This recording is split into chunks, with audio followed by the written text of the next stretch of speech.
You feel this nervousness on the phone there? Sir, I've been trying to make an urgent phone call up there. Well, I don't think it's something I want to do on an overseas phone. You gotta make some phone calls. Hang up the phone. Prank caller. Ladies and gentlemen, welcome once again to Packernet After Dark. This is the call-in show of the Packernet Podcast Network. If you'd like to call in, if you'd like to participate in the show, please feel free to do so. The phone number here is 608-501-0718. New callers go directly to the front of the line. We do not have any new callers today, but we got Kyle from Madison. What's going on? What's up, Ryan? Kyle from Madison. What's up? Listening to you talk about Jaire Alexander, and yeah, obviously it's frustrating. Obviously everybody's frustrated. I don't know who's talking about cutting him.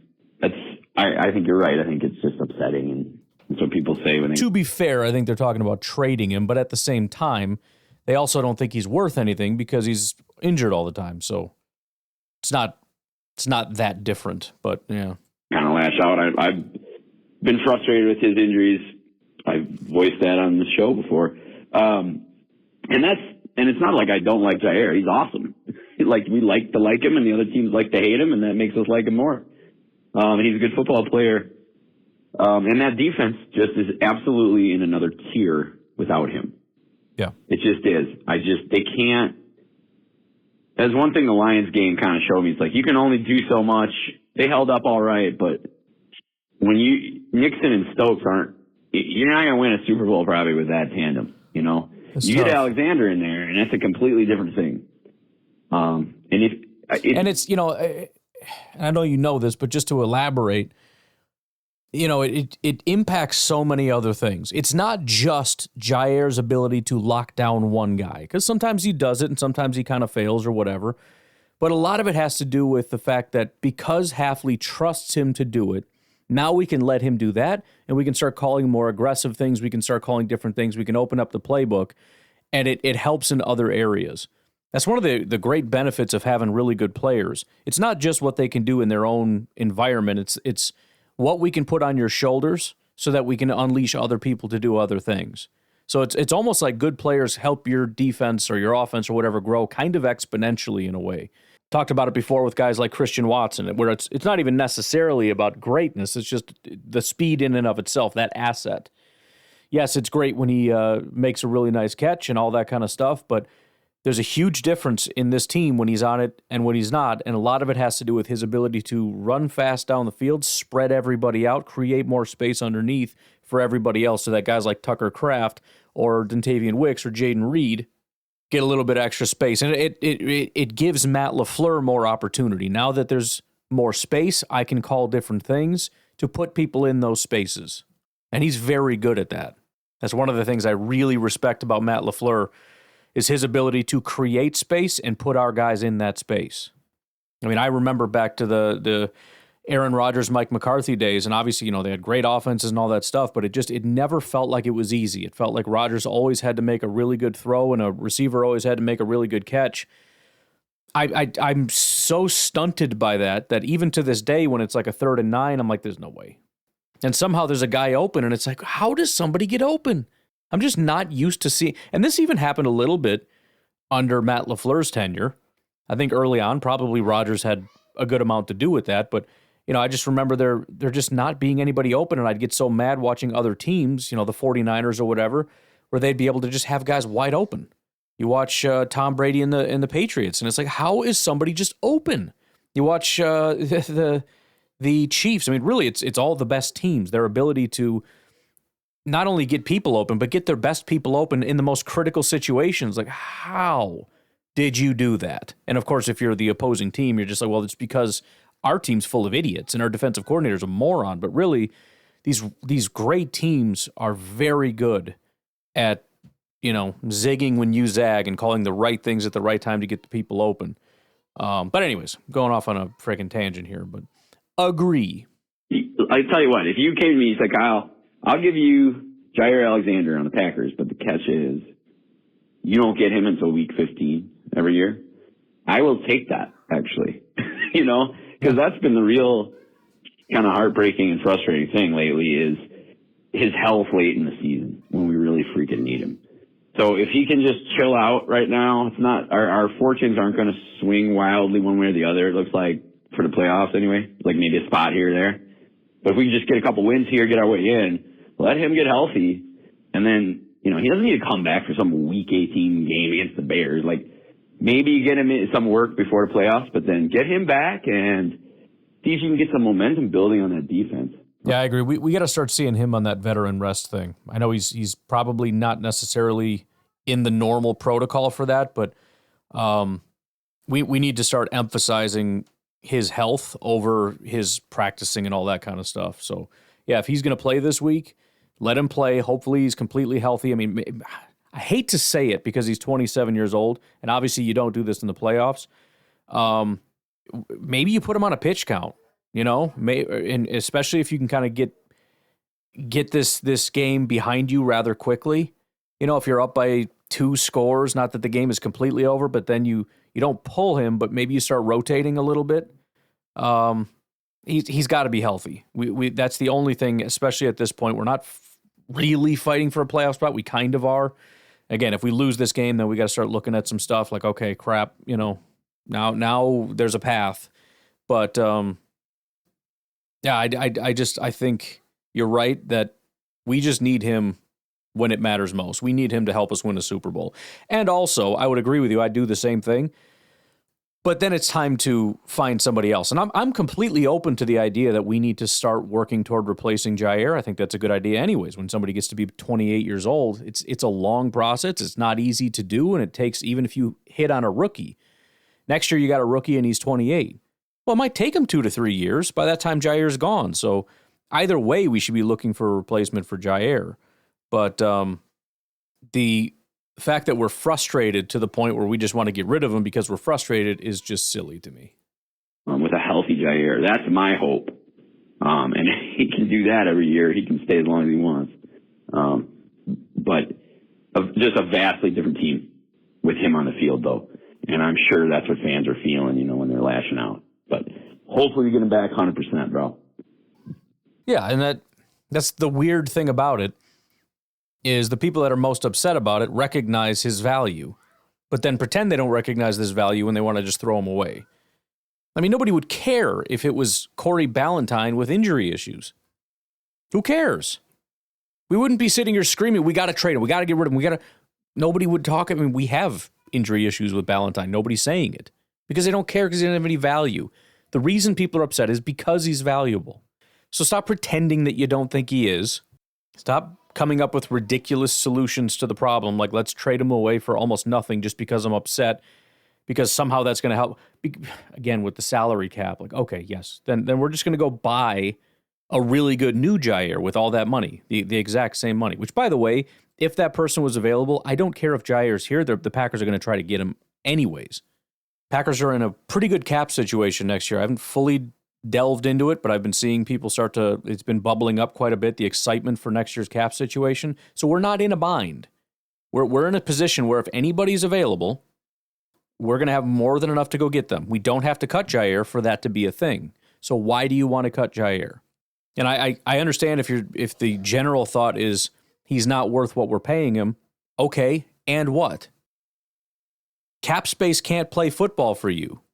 So what, you just go in with like 10 million into the season, 20 million, just carry it with you on principle because we refuse to pay people more than what they're worth? That's silly is what that is. That's what we in the industry call silly. Beer Cheese Benny here. What's up, man? Listening to your episode about lots of trash talk or whatever it's titled, Packers Update and lots of trash talk.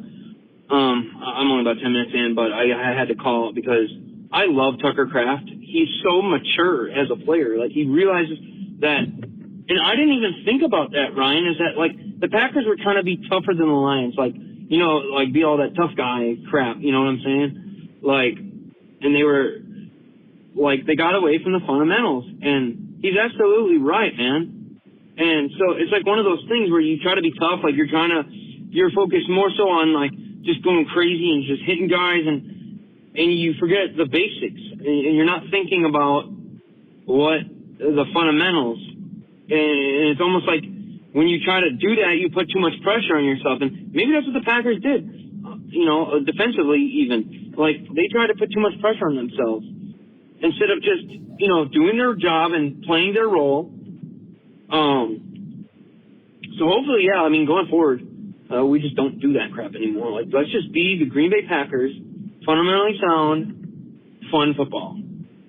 Also, I like how you said, you mentioned here that it seems like we beat the crap out of the teams that are fighting for their lives. Well, what if you just do, like, every podcast, bro, like, from now on, like, even if we play the Lions in the playoffs, you're just like, yeah, this team's fighting for their lives. That way it's just like puts it into existence, like, because that's the type of team we are. We beat the crap out of teams that are fighting for their lives. So every team from here on out is fighting for their lives. So that's what I'm going to say. And I hope you are having a beautiful Tuesday. It's beautiful here in South Carolina, 73 degrees. My goodness, it's warmed up, man. It had been cold for a little while.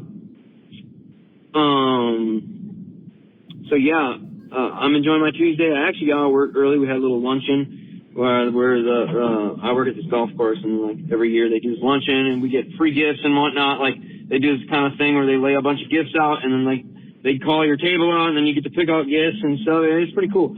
So I just got a bunch of stuff. I wish there was Packer stuff, man. They had this New York Giants helmet. I'm like, why is that even there? That's so useless. But there's a guy that I work with. He's a big Giants fan. So I was like, hey, bro, you need to get this. He's like, oh, yeah, give me that. So, dude, one of these years they're going to put something like a Packer helmet out. Like, obviously, or something Packers. And I'm going to jump on that immediately, dude. And if somebody grabs it before I do, I'm going to bribe them. Okay? Because I love the Green Bay Packers. All right, and I'm going to be more of a positive Benny. All right, guys, love you.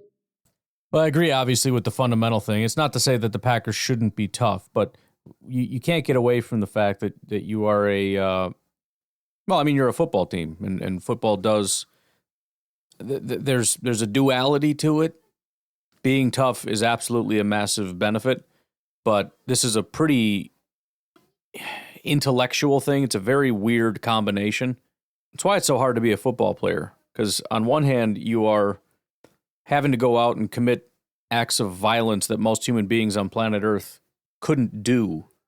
But on the other hand, the level of mental acuity that you need, I mean, it's not just intelligence. I mean, like running backs with their ability to see the cutback lane and all this stuff, and understanding the playbook, the defensive scheme, the offensive scheme, understanding leverage and all this stuff. You want to learn to excel at both, but don't over pursue one at the expense of the other, I guess would be the thing. And yeah, it's been like 0 degrees here for several days, so screw you. How's that sound, buddy? Hey, Ryan, Beer Chief Benny calling in about Jaire. Now, listen, don't get me wrong. I'm pissed off more than anybody else that Jaire never freaking plays. It really pisses me off, but I can't really be mad because injuries are a part of the NFL. If you guys seriously sit there and say, well, he gets injured, and so we shouldn't sign him back, it's like, huh? Oh, so then we should just not even have a football team then, right? Like, right? Because everybody gets hurt.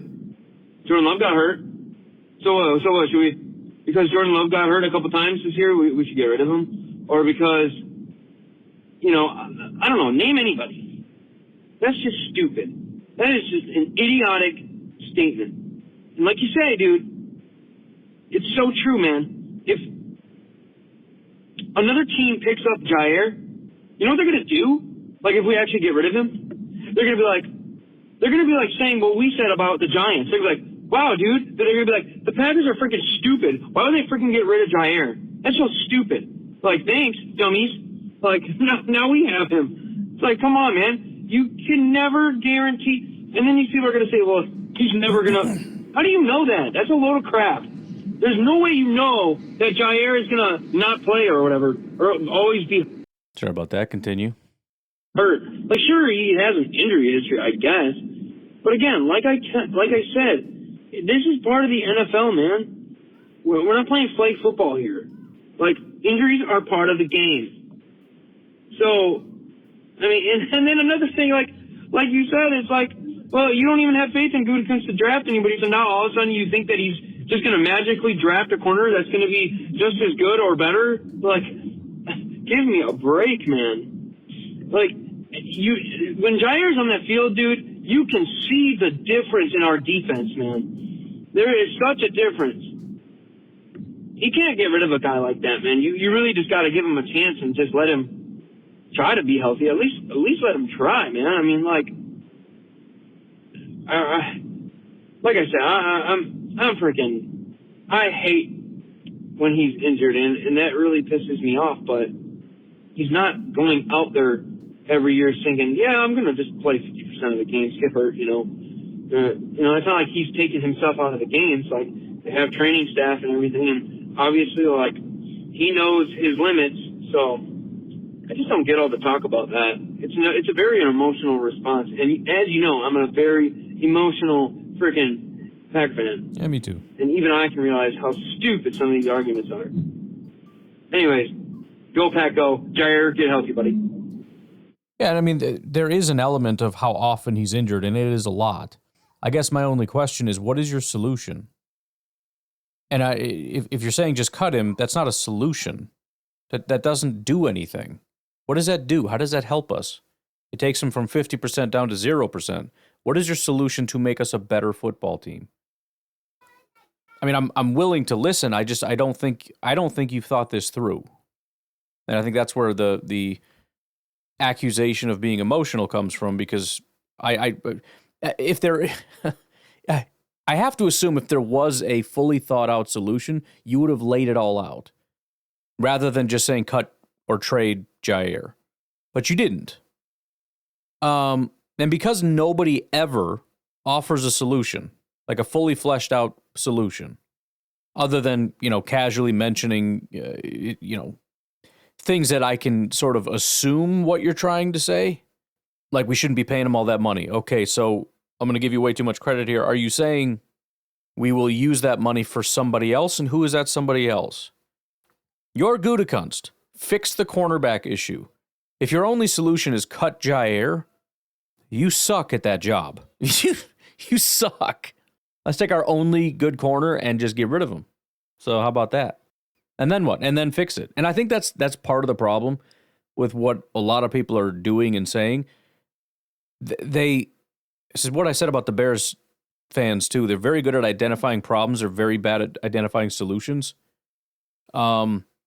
There's a problem, so cut him. Okay. I'm sorry to tell you, but just do the right thing isn't a solution. Because if you assume that there's a button you push that just fixes everything, then yeah, it's very easy to say, cut that guy, get rid of this guy, trade this, do this. It's very easy. But when you recognize on the other side that there is no button, and there's no guarantee of anything getting better, and you actually start to look at things from a more probabilistic standpoint, and you look at the history of what the Packers have been able to do, and even your own opinions about Brian Gutekunst, and you recognize, okay, probably not going to get fixed, at least not anytime soon, do you still want to do that? Of course you don't. I don't think you have any actual desire in doing that. Again, I think that this is an emotional response due to frustration. But I'm willing to listen. If anybody has a plan, even if you, and by the way, even if you can identify this guy might be a free agent, so I would go after him. Okay, understand there's a very, very, very, very low chance that we end up with that player. Again, this is not Madden, so you don't get to just pay somebody whatever and they get to be on your team now. Sometimes you just got to accept that there's kind of a crappy situation, that it would be better and it would probably be well worth the money if he was playing all the time, but he's not. And there's no guarantee he won't next year. Again, do you think it was stupid for Philadelphia to get Saquon? If you're going to be consistent, you have to say yes. If you say no, then you're just being hypocritical and you're being silly. Because that guy has massive injury issues. He's been healthy all year. He's been fantastic all year, and he's a big part of the reason why the Eagles are where they are. That was either stupid on principle, and they should not have done it, or they should have done it, in which case your argument for trading Jaire goes to zero. Up to you. Let's take a break. We'll come back. We got Carson Caldwell on the other end. What's up? It's Carson Caldwell from Cleveland, Ohio. What's up, Mike? And I just want to talk about two things. One, the Jaire thing, why I think it's kind of a stupid argument for people to say, oh, let's get rid of him, whatever. Is because who have Packers fans been screaming about, let's go get this guy, let's go get this guy. It's T. Higgins. Let's go get T. Higgins. A guy that cannot stay on the field. Historically cannot stay on the field to save his life. He's been hurt this year. He's been hurt last year. I mean, 50% of games, he's lucky to even play that. It's always his hamstring or a calf or a shoulder or something. He's always hurt. And yet Packers fans, because he's not on our team, is like, let's go get him. We need a receiver. It would help Aaron. And this is part of the issue. And when you're a Packer fan, it's very easy to get caught in this cycle where as far as the Packers, you only notice the negative, and as far as everybody else, you only notice the positive. That's how you can end up in a situation with the Packers being one of the best teams in football this year and be pissy about it. We don't see the negative. This is why 98% of Packer fans out there right now think Rasul Douglas has been phenomenal for the Bills. He has not. He just hasn't. He had like 2 big games, but you know what? Those are highlights everywhere. We don't watch the games where Rasul disappears or gets beat. We're not so hyper zoomed in on anybody else where we even notice it. So the Bills are great. Everybody on the Bills is great. Rasul is great over there. We shouldn't have traded him. Hindsight, blah, blah, blah. No, screw hindsight. It was the right thing to do. Packer fans don't know anything about T. Higgins. They don't know anything other than they wanted to draft him. They know that he's a good receiver. At least they think that because, again, highlight reels and fantasy football and whatnot. And we like wide receivers because it's a flashy position and et cetera, et cetera. And that's it.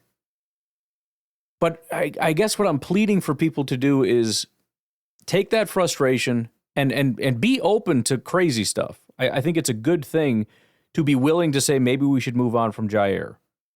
Okay, but really investigate it. Don't just immediately jump out and say, guess what, guys? I had a thought 5 seconds ago, and I'm now an expert on this position, on this situation, and here's what I think. You don't know what you're talking about. So really grab an understanding of what you're talking about. Jaire's never playing. What does that mean specifically? How many games has he missed? What percentage? How rare is that? Because everybody misses some time. I know it's more than this or that or the other thing.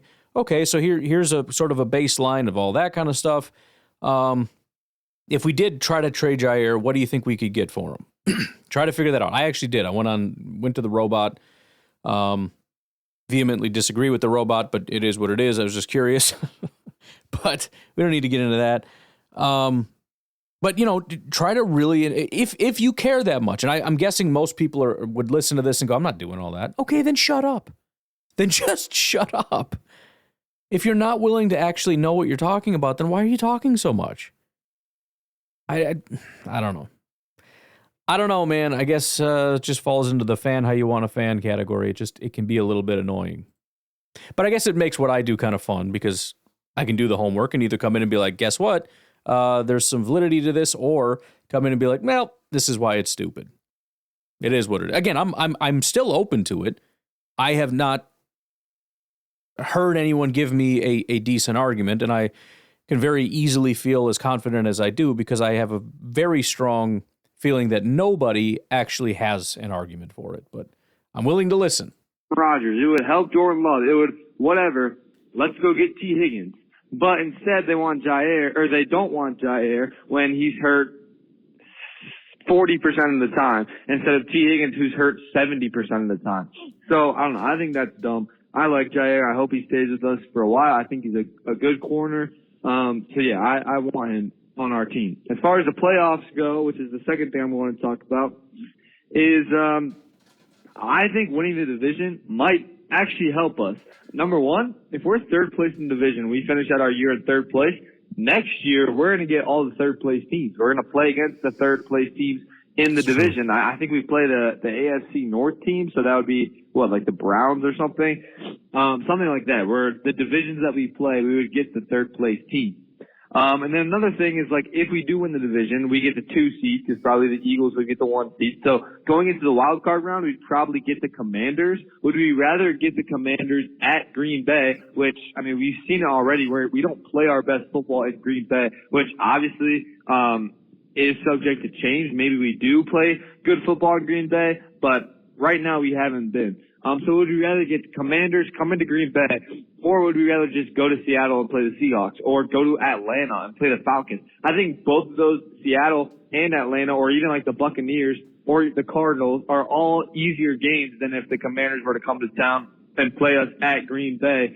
And then, another round is, like, let's say we get the 6th seed and we end up playing the Eagles the second round. I think we could beat the Eagles. I don't think that's crazy. Or even if we play the Lions, I don't think it's crazy that we ended up beating the Lions either. So, I don't know. I think the playoff race is shaping up good for how it is right now. And I'm excited for the end of the season. And, that's all I got. So, see you later.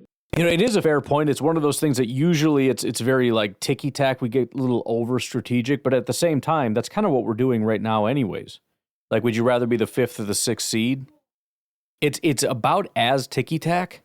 I would actually go on to say that it's probably more of a benefit for what you're describing, because you're talking about an entire season and an ability to set up next season, which isn't guaranteed. Nothing is.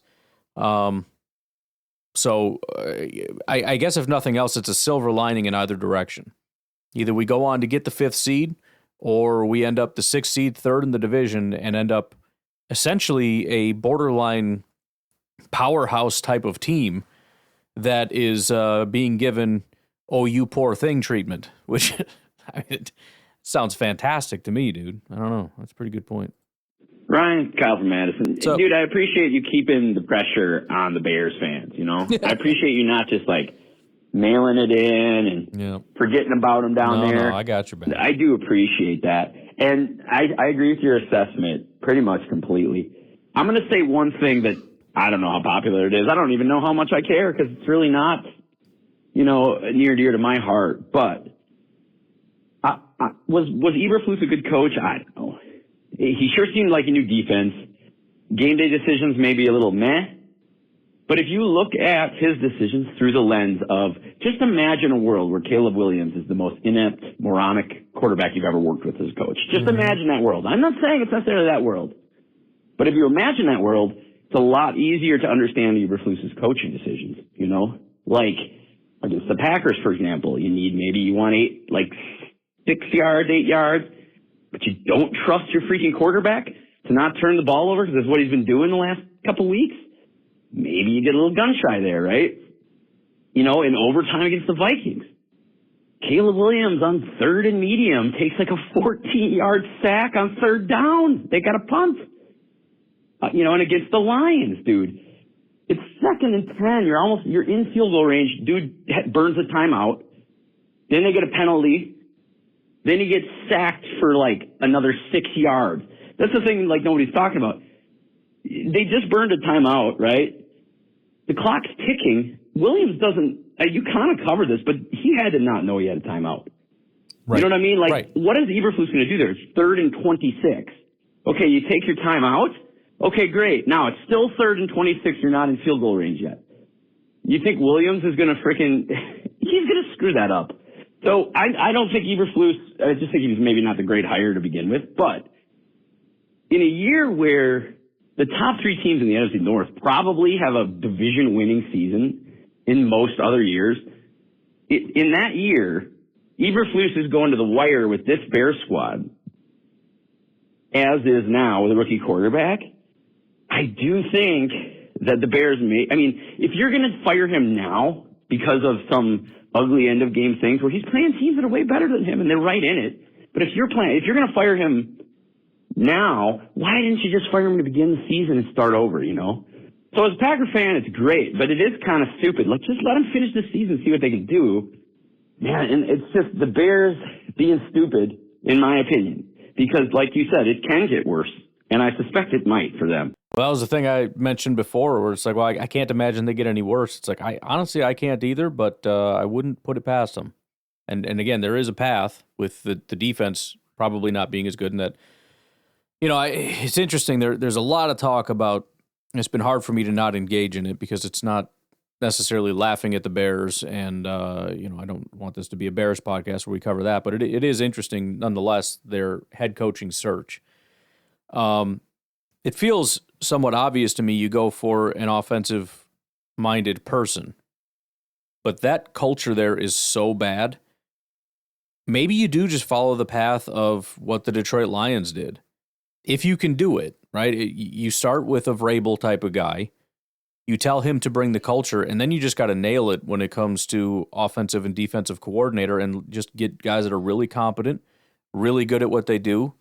And honestly, it doesn't need to be anything super crazy. Like, you don't need necessarily wizards. I mean, they got to be good at their job, but find out the tip of the spear for offensive and defensive schematics at this point, and then just find somebody that knows how to implement that and can call the plays. I mean, maybe that is a lot to ask for, but I don't know. I as much as I kind of laugh at the thought of them bringing in Vrabel, who has not had a massive amount of success, it's starting to feel more and more like the right thing to do. I mean, there are several steps, right? It's easier to just bring in an offensive, a guy that is very good at offense, like Ben Johnson or whatever his name is, the Lions guy. Bring him in, and then boom, offense is good. Maybe, I don't know, but that's the theory behind it. And then hopefully the culture will pick up because winning solves everything, and the defense. Hopefully we can get a defensive coordinator, otherwise we're in trouble. But it could easily spiral because the culture is already bad. The defense probably is not going to be very good, so you're not going to be able to lean on that. And then offensively, I don't know. I mean, there's no guarantee it's automatically great. So that's scary as well. So again, that's where I kind of come back to, as much as I think these are terrible hires when you get these retread guys that just keep finding jobs and just not doing much with it. I know Vrabel's very respected and all that, but it just, I don't know, it feels like the right thing to do. But again, it's more difficult. It's not just that the Lions found a big culture guy. They also found a really, really good offensive guy. They found apparently a pretty talented defensive guy, and they have a good front office. That's why the Lions work. The Lions have been doing the right things in the draft. I mean, not 100%, but they've had a lot of high picks, which has been beneficial. They've hit on those high picks. They've hit on mid-round picks. They've had lots of picks, which is important. They don't give their picks away like the Bears do. So that's what makes them successful. The Bears, I don't know. They got a lot, and it's not easy. It's not easy to hit on all those things. And the Bears have given us no reason to believe that they're going to, but we'll see. We'll see. The first step is they got to find a head coach, I guess. Possibly a GM. That might be the first step. Been a lot of talk about Poles maybe being out the door, which would be sad because he's done such a terrible job. Hate to lose a guy like that. All right, let's take our final break. We got Randy in Minnesota and some more beer, cheese, Benny. Hi, Ryan. It's Randy in Minnesota. What's up?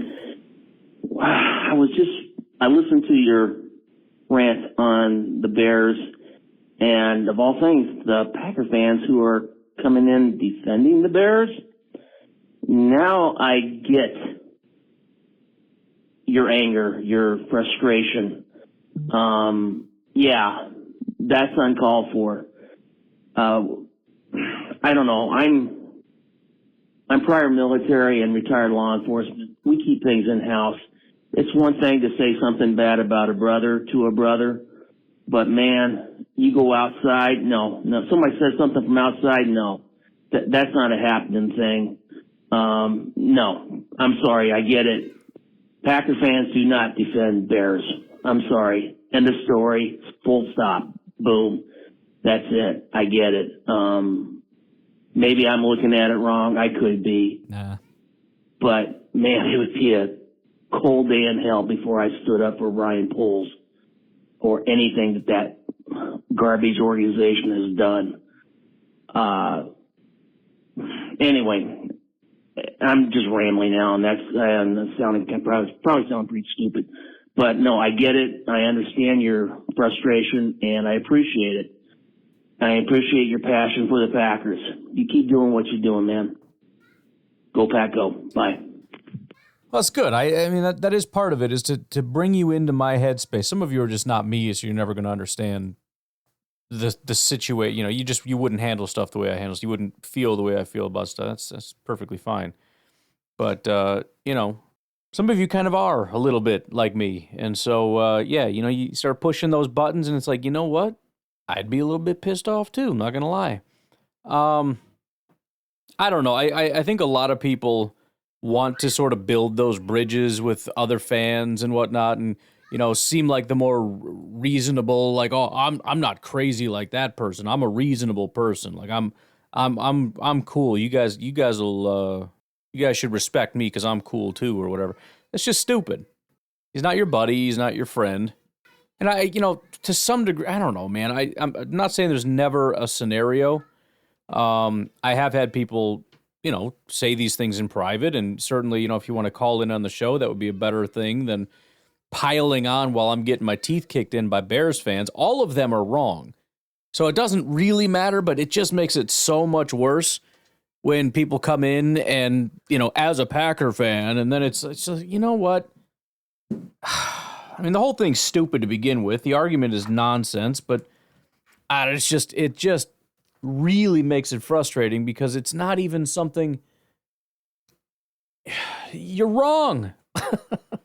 If I was wrong, fine, maybe, but I'm not. And even if you disagree, it's an opinion-based thing. At least some of it is. It's not an opinion thing that having 4 picks is bad.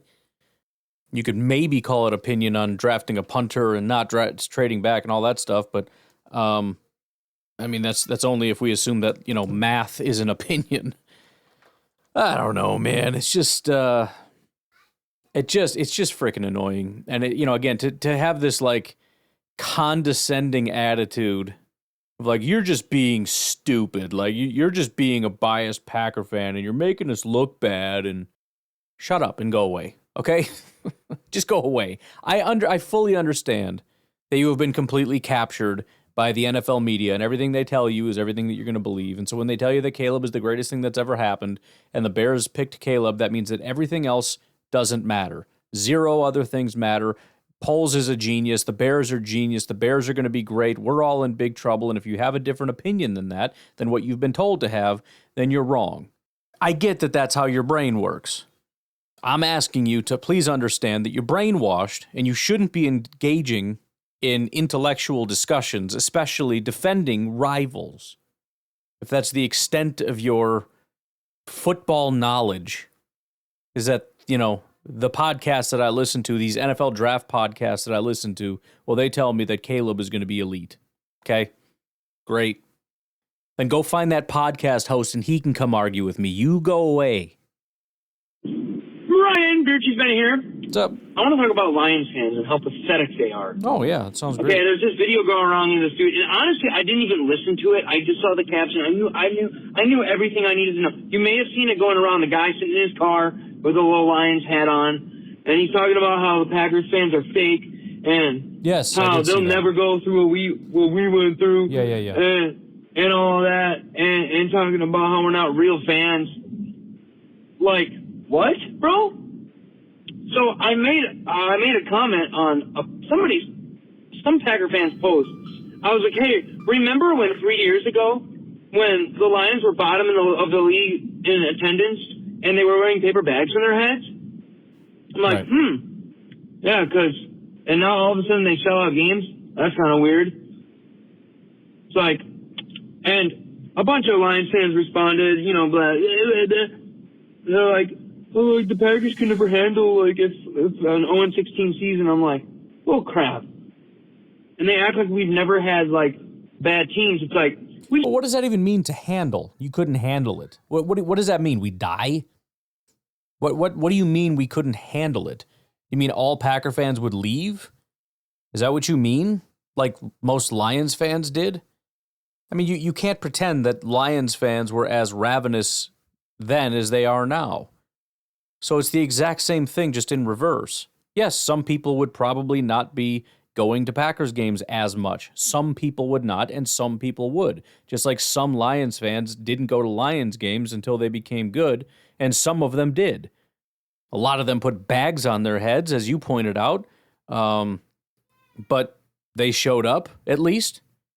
But this whole, like, now that we're good, we're going to come out and pretend that we've always been good. And also, you're not fans. We're the real fans. These people that have been hiding, they come out of hiding to talk about how they're real fans and you're not real fans because you wouldn't hypothetically support your team if you went through what we went through back when we sucked and we didn't support the team. What are you talking about? What is that? What this is? I don't remember everything that he said, but it's one of those things where you want to respond, and the more you listen to it, the more you listen to their points, it's like, this is either the dumbest person ever or this is just some real high-level trolling, because this is not, it's not worth even mention. It's not worth rebutting because it's so stupid. Sold out every game since like the 60s. And from what I'm told and what I know from looking it up, there were not very good seasons in 60s and 80s, 60s, 70s, and 80s. So don't come at me with how Packer fans aren't real and they're bandwagon. You guys are freaking bandwagon. You guys didn't even show up to the game. And then you know what's so stupid is how Lions fans will tell you, well, we have one of the smallest stadiums. What does that have to do with it? What does that have to do with it? It makes it even more embarrassing when you can't fill your small stadium. It doesn't matter. You still can't even sell tickets. Come on, man. They're practically giving them away at gas stations and Subway. Come on. Don't give me that crap. So, you know what, dude? I just ignore all these Lions fans on social media because they're so stupid. And they have no history, no trophies, not even a single Super Bowl appearance. So I don't even want to hear it from them. So anytime they comment on some of my stuff or whatever I say, I just ignore them because, and for that video going around that I was mentioning earlier, you Packers fans have got to stop giving this guy the attention that his mommy and daddy don't give him, and that the Lions never gave him his whole life because they sucked. All right, they're going to choke. Packers are going to beat them in the playoffs, and then I'm going to laugh and probably cry tears of joy for how hilarious it is when we beat them. Oh my gosh, I cannot wait for this, Ryan. We must avenge those last two losses to the Lions. Come on, let's go. Go Pack, go. You know, it's funny. I don't know how many of you are going to even remember this, but last year I did an episode. I've been talking about it for, over a week now, but, Lions fans don't know how to act. They don't know how to be winners. They don't know what to do. They don't know how to formulate the words. There was an episode I did last year. It was hilarious. These guys, their trash talk was so bad. One of the guys did a video like, is this the greatest team of all time? Like, it was just like, you guys are freaking crazy. So, again, I say what I've been saying. They just got to be taken down. They just, one loss is going to do a lot of heavy lifting. They are riding high. This is highly based on emotion and everything else. And you just got to show them that they can bleed. You got to take them out. And, again, it'll take care of itself, but somebody's got to step up and do it. Brian, this message is for Jersey Mike. Jersey Mike, brother, listen to me, man. I love you, dude. And I don't know if this will get played. If it doesn't, I'm going to say it again. Okay. I'm just going to make the call in again, like before the game, or when the game starts against Seahawks. And I'm going to say it again, but I think Jersey Mike and I need to get together and watch a game. I feel like we're very similar, high emotions during the game. I think that would be pure entertainment. We should film it. We should just have a camera of me and Jersey Mike watching the game together, and that would be awesome. Can somebody make this happen? I mean, I'm live in South Carolina. I'm guessing in New Jersey, Jersey Mike. I think that would be awesome. We'd have a great time. I'd be drinking some beers. Jersey Mike, I don't know if you'd be drinking the beers, but it would be high emotion, high powered, and then every time that we score a touchdown, I'd be like, Alexa, like bang my drum all day. And then we would listen to that song, and we would be dancing and celebrating. It would be good entertainment, and I think the Packernet could use that. We should have a live stream, and we should do that. Maybe, Packers go to the Super Bowl. They're going to go to the Super Bowl, and me and Jersey Mike need to just get together and watch that Super Bowl with the Packers being in it, and it would be pure entertainment. I think that's all I got to say. Go, Pack, go. Let's get this done.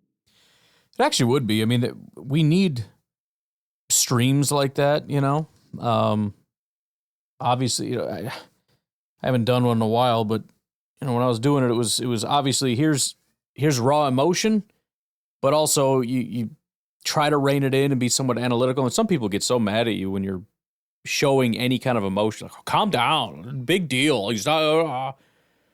But people like us, man, we need a place to go.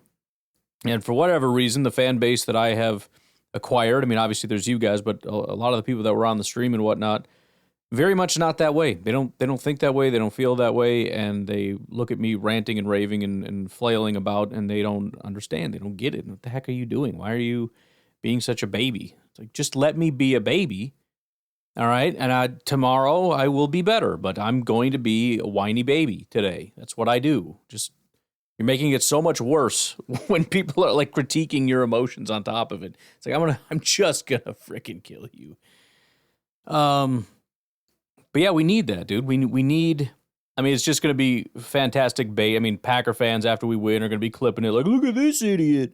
And then, rival fans, when we do lose, just like I do to them, go find the emotional ones, and those are the ones that get played. You're going to get dragged constantly, but it's great entertainment. A lot of people would tune in.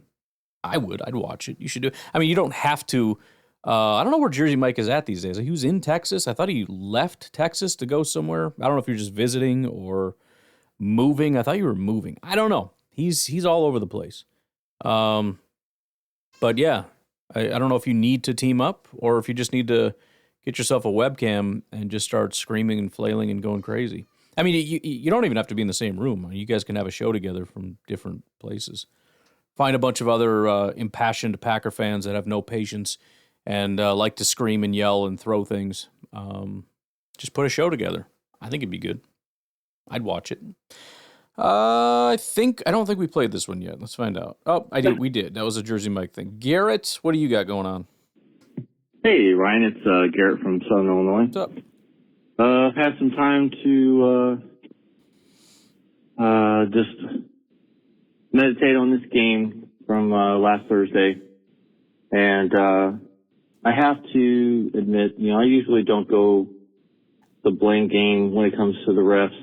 And I know this has been talked to death about, but, man, I wish you would, do a new podcast. Maybe you and JJ and Jake Schwink could do something on Derailed where you guys hammer out an idea of how to do your own PFF scores for the refs. And I'm sure the league has its own rating system and how they rank these guys, because I know that the best referee teams are the ones that get the playoff assignments. But maybe during the playoffs you guys could do something where you could watch these games with a scoring card of some sort and just kind of see what you guys can come up with, if that was even possible. Because the one thing that's highlighted in my mind, going back to the Detroit game, when LaFleur was chewing out that ref on the sideline, you remember the guys that were calling the game were mentioning this guy came back from retirement as head of the referee office back to being a referee on the field. He was the same ref that got nailed by JJ Inigbare in the shoulder, and he was on the sideline for both of those offensive pass interferences that didn't get called. He was the one on that side. And, usually when somebody who's getting old, their reactionary time slows down, their mental, capabilities slow down, and you're just not seeing stuff the same way. This guy retired from being a ref, and he came back. I mean, what does that say about his abilities in some ways? Because I'm just saying, man, it's like he blew some major calls, and LaFleur had an absolute right to be calling him on it. It's just inexcusable. So, I don't know, these guys deserve to be scrutinized. I mean, they really do deserve to be scrutinized, because they are making or breaking games, and they should not be. You're totally right.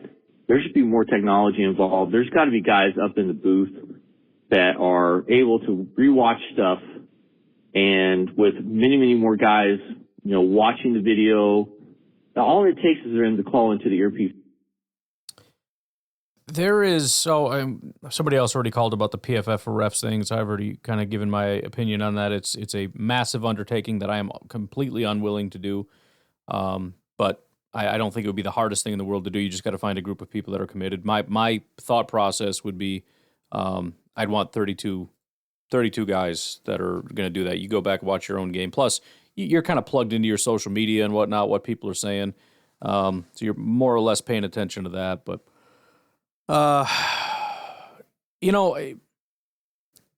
when it comes to football and stuff, we're looking for the absolute best of the best of the best. Do we do that for referees, or is it just like some rich guy's doctor buddy who retired and is looking for a job? I don't know. I don't know.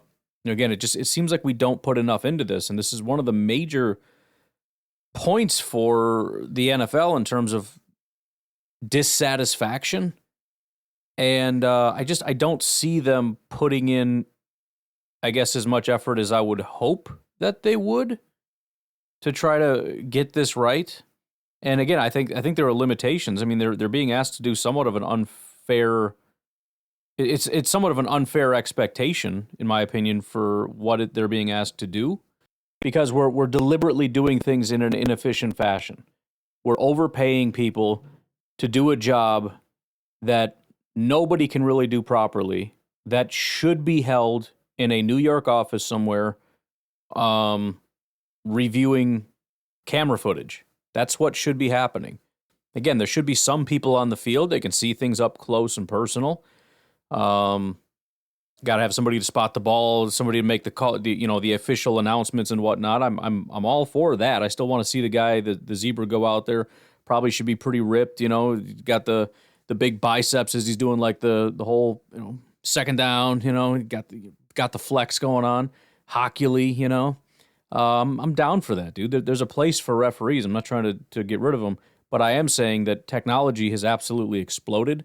The things we're able to do today, and as much money as the NFL has, they can invest in this. Again, I mean, you got places like Amazon who buy and immediately upgrade all the different. Like, look, we're just going to implement some technology, and look, we're taking NFL's own product and are applying it to what we do because the NFL's too stupid to do that themselves. Why not? And especially, it's cool too because you can select whether you want it or not. People don't seem to like it as much as I do, but the next gen stats thing, I always turn that one on. I like it. People get mad, like, I don't want to see you popping up giving me stuff. Like, I do. I'm interested. What do you want to listen to? Friggin' the announcers talk nonsense. That's what you're into. I don't care if they never talk. I just need some kind of noise. So somebody's gonna pop in, give me some obscure stat. Sweet. I don't care. Anyways, point is, it's wildly inefficient. It doesn't make any sense, and we need to do a better job of just fixing problems that are, in my opinion, easily fixable. They really are. You put some really intelligent people in place this offseason with one directive. I want this to be the best system possible. So we're going to take X amount of time. We're going to get a committee, a panel together, and we're going to throw everything out as far as officiating. Forget everything you know about officiating. What is the best way to do what it is we're trying to do to make sure rules are followed? If you were to rebuild it today, do you think it would look like it looked 100 years ago or whatever? I don't know how many refs or how that handled 100 years ago, but you get what I'm saying. I don't think so. Especially since, again, we're already doing it. We already have the answer. We've got people up in New York doing stuff, and I don't know why we're so hesitant to just lean into it. We slowly allow them to, we're now going to let them call down for these plays, but only those plays. You're not allowed to throw a challenge on the... Bro, you should be able to challenge everything. Okay, number one. Number two, you shouldn't have to challenge everything because everything should basically be reviewed. You don't have to stop the game, but people should be watching and looking back and deciding whether that's the right thing to do or not. And again, as far as slowing this down, it's not. And we've seen examples of this. We've seen them throw the flag, and then in a normal course of time where you're waiting for the ref to come announce, they'll come up and say, due to replay review, they decided that's not a flag or whatever. It happens lightning quick. I don't know. I don't want to go down this freaking rabbit hole every single time the refs come up, but you get it. 30-minute monster got me. To finish my opinion on that when it comes to referees, the whole thing about where they're marking the ball down, did the guy actually get a first down?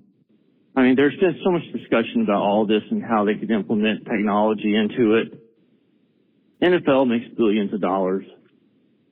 There's no excuse how they could not try, at least, to improve the accuracy of the game, to improve reactionary calls. Like, why don't they have one of the refs with an earpiece with an audible countdown of the 24-second clock?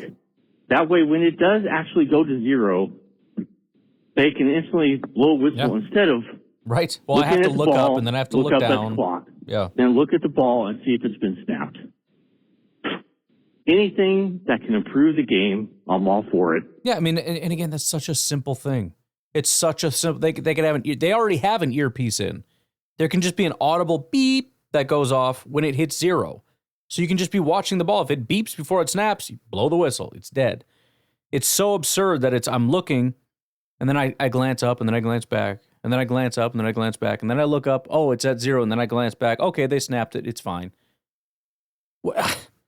That's the best. Okay. All right. I feel like we're not going for the best. We're just going for good enough, and that's silly to me. And I think they could really, really stand to revamp the whole referee situation in a way that I think everybody would be agreeable that there's got to be some changes made. Take the human element out of it and make it more based on actual fact and video footage that proves right or wrong if a play is right or should have been called. No calls that they say is not reviewable. That's got to stop. They got to do something better. I'm out. Yep. I agree, man. I agree. And I think they're content with just leaving everything as it is and just slowly adding like one or two things every year. And I don't see the point of that. I mean, by next year, they should have everything is completely reviewable. I think you should be able to challenge absolutely anything you want with the same system of two. You get two challenges, but it's two wrong challenges. You essentially get infinite correct challenges. Well, it's going to slow down the game. Then do your job better. Because if they're calling you out for being wrong and you're wrong every single time, then fine. I guess we're going to slow the game down because you suck. It's not the team's fault. Anyways, all right, I'm going to leave it at that. You guys have a good rest of your day. I will talk to you later. Have a good one. Bye-bye. Dashing through the snow at Lambeau Field today. Jordan Love's ready to go. The Packers come to play. Fans in cheesehead hats, bundled up so tight. What fun it is to cheer and sing for green and gold tonight. Go Pack, go, go Pack, go. Victory's in sight. Oh, what fun it is to win at Lambeau Field tonight. Go Pack, go, go Pack, go. Watch those touchdowns soar. Christian Watson down the field, adding to the score.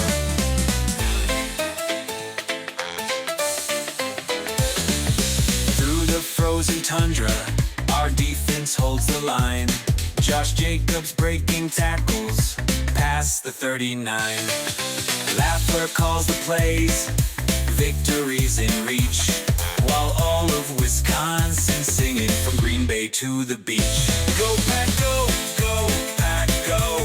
Victories in sight. Oh, what fun it is to win at Lambeau Field tonight. Go Pack, go, go Pack, go. Watch those touchdowns soar. Christian Watson down the field, adding to the score. The playoffs drawing near, our team is playing strong. 9-4 this season, nothing can go wrong. The Lambeau Leap is waiting for every touchdown play, making Christmas memories the Green Bay Packer way. Go Pack, go, go Pack, go. Victories in sight. Oh, what fun it is to win at Lambeau Field tonight. Go Pack, go, go Pack, go. Watch those touchdowns soar. Christian Watson down the field, adding to the score.